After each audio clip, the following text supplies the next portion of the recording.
E aí, pessoal, tudo bem? Hoje a gente vai mergulhar em Mateus 20, um capítulo que, olha, desafia tudo aquilo que a gente pensa sobre o que é justo e o que é certo. Então se preparem, porque a lógica do reino de Deus vai virar nosso mundo de cabeça para baixo. Para começar, vamos com uma pergunta que vai direto ao ponto, bem no coração do capítulo. O que é mais importante, justiça ou generosidade? Mateus 20 dá uma resposta surpreendente, que nos convida a pensar muito além dos nossos próprios méritos. Olha só o nosso roteiro para a gente desvendar esse capítulo. A gente vai começar com uma história que parece super injusta, depois vai descobrir a lógica por trás dela, redefinir o que é poder, encontrar uma nova visão e, no final, fechar com um convite super importante. Então, vamos lá! Começando pela famosa parábola dos trabalhadores na vinha. É uma história que, de primeira, parece virar completamente de ponta cabeça tudo o que a gente entende por justiça. Imagina a cena. Um dono de uma vinha precisa de gente para trabalhar.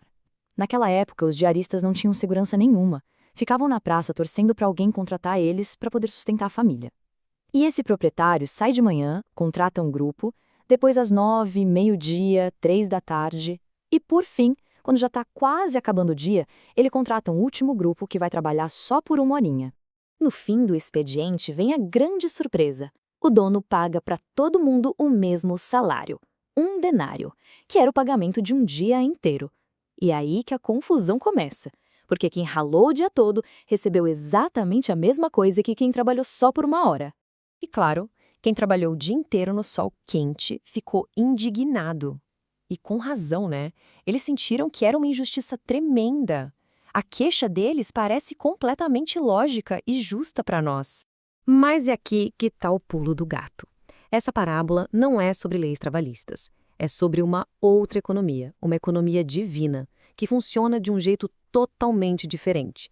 Vamos ver como essa lógica da graça redefine o que a gente chama de justo. Essa comparação aqui deixa tudo muito claro. A nossa justiça, a justiça humana, é baseada em mérito, em esforço. Você trabalha, você merece. Mas o dono da vinha, que representa Deus, opera na base da graça divina. É uma generosidade que não está presa no que a pessoa mereceu. A questão ali não era de injustiça, era de pura generosidade. O que a parábola está dizendo para a gente é que a entrada no reino de Deus não é um salário que a gente ganha por merecimento. É um presente que está disponível para todo mundo que aceita o convite. Não importa quanto tempo está na caminhada ou o que já fez. E essa ideia de virar tudo de cabeça para baixo não para por aí, não. Logo em seguida, os discípulos, que ainda estão pensando com a cabeça do mundo, fazem um pedido bem ousado. A mãe de Tiago e João chega e pede para Jesus os lugares de maior destaque no reino. Isso mostra que eles ainda não entenderam nada, né? Estão pensando em poder, em status. Os outros discípulos ficam bravos com essa ambição toda. Mas Jesus aproveita a chance para ensinar o que é ser grande de verdade. E, de novo, é o contrário do que a gente pensa. E aí Jesus apresenta um conceito que muda o jogo, baseado nessa palavrinha grega aqui, diaconos. Ser grande no reino de Deus não é sobre ser servido, é sobre se tornar um servo. É uma inversão total de valores. E para não deixar nenhuma dúvida, ele mesmo se coloca como o maior exemplo disso tudo. O propósito dele não foi buscar poder, mas servir. E servir de uma forma extrema, através do sacrifício. Esse é o modelo de liderança. Para fechar o capítulo, a gente tem um milagre que amarra todas essas ideias de um jeito incrível. E não é só sobre uma cura física, não. É uma metáfora poderosa sobre algo que os discípulos precisavam desesperadamente: enxergar. Presta atenção no que acontece aqui. 2 cegos gritam por misericórdia e a multidão tenta calar eles. Mas Jesus para, ouve e pergunta o que eles querem.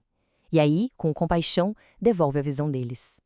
Essa cura do corpo é um símbolo da visão espiritual que ele oferece para todo mundo. Essa cena é quase um espelho, né? Força a gente a pensar no dia a dia. Será que as nossas atitudes ajudam as pessoas a enxergar a graça de Deus? Ou será que às vezes, sem nem perceber, a gente age como a multidão, atrapalhando o caminho? Bom, a gente viu a justiça ser redefinida, o poder ser invertido, e agora chegamos na mensagem final, no grande convite de Mateus 20, o convite da última hora. Então, o que Mateus 20 nos apresenta é justamente isso, a parábola dos trabalhadores na vinha, onde Jesus nos ensina de uma forma muito clara sobre a graça e a generosidade de Deus. Pensa bem, Assim como aquele dono da vinha chamou trabalhadores ao longo do dia todo, Deus também nos chama para trabalhar em sua seara. E o mais incrível é que não importa a hora em que a gente ouve esse chamado. No fundo, o convite é para isso, para que a gente aceite sua graça e se una a Ele em sua missão. Sabe, não importa o nosso passado ou quanto tempo a gente já passou longe dele. O que realmente importa é responder ao seu chamado agora.